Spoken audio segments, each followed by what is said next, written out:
Aba naku. Totoo ba to? Ito ba ang goggles na ginamit dati ni Park Taiwan? Ate! Ang galing! Ate! Ate, sigurado magiging mayaman ka na! Ate, magiging mayaman ka na ngayon! Ano ka ba? Ang goggles ni Park Taiwan ay nagkakahalaga ng $2,000 kung ibibenta mo ngayon. 2,000?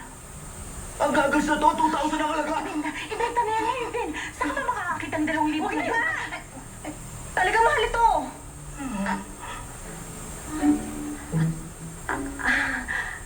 Ang ibig ko sabihin, lalagyan mo ba ng price tag yung mga ganitong walang kwentang bagay? Alam niyo na. Ibenta yan! 2,000! 2,000! Kahit 200, ibibenta natin ito! Hindi naman kita maintindihan kung ano pang iniisip mo! Oh! Oo nga. Pero ayoko pong ibenta yan eh. Mukhang na. Wala na ako. Sige po, matutulog na ako. Oh! Johnny! Balik mo na dito! Sige!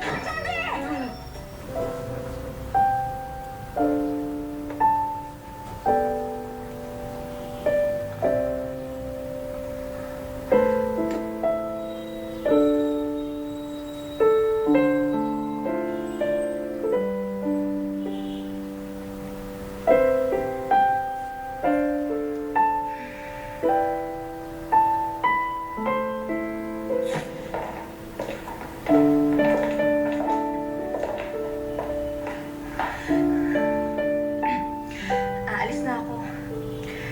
Siya nga pala, maraming salamat. Ano?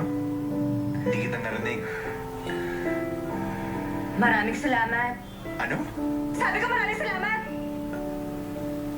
Simpleng salamat lang naman. Pwede na yun. Ang dami pa sinabi. Mataas nga pala ang pride mo kahit laundry girl ka lang. Kunwari ka pa. Narinig mo naman. Binabawi ko na. Ano?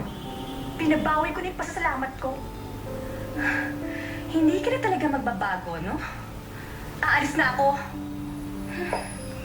Teka, laundry girl. Bakit?